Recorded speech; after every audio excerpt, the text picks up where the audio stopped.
महाभारत काल से बहुत पहले आर्यवर्त में एक शक्तिशाली किंतु क्रूर राजा राज्य करता था। उसका राज्य समृद्ध था, नदियां निर्मल थी, वन हरे भरे थे और प्रजा परिश्रमी थी। परंतु राजा का हृदय करुणा से रिक्त था। वह धर्म को केवल शासन का औजार समझता था, आत्मसंयम का मार्ग नहीं। एक दिन राजा शिकार के लिए अपने सैनिकों और मंत्रियों के साथ वन की ओर गया। वन के भीतर बहती एक शांत नदी के तट पर वह ठहर गया।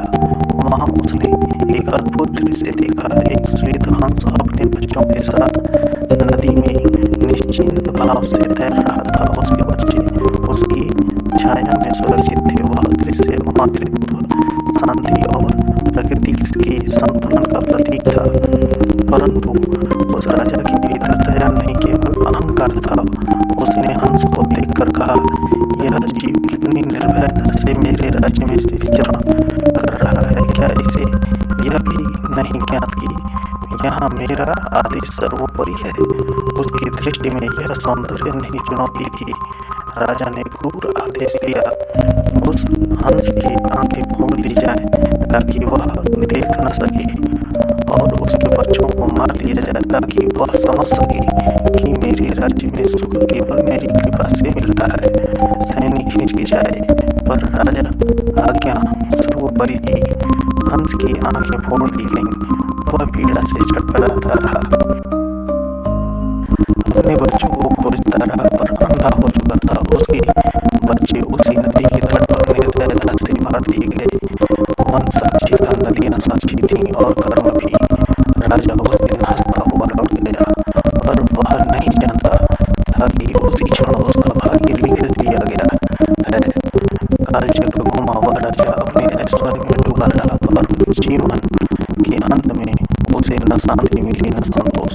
अगले जन्म में वही आत्मा हस्तिनापुर के राजा विचित्रवीर्य के पुत्र के रूप में जन्मी। नाम पड़ा धृतराष्ट्र।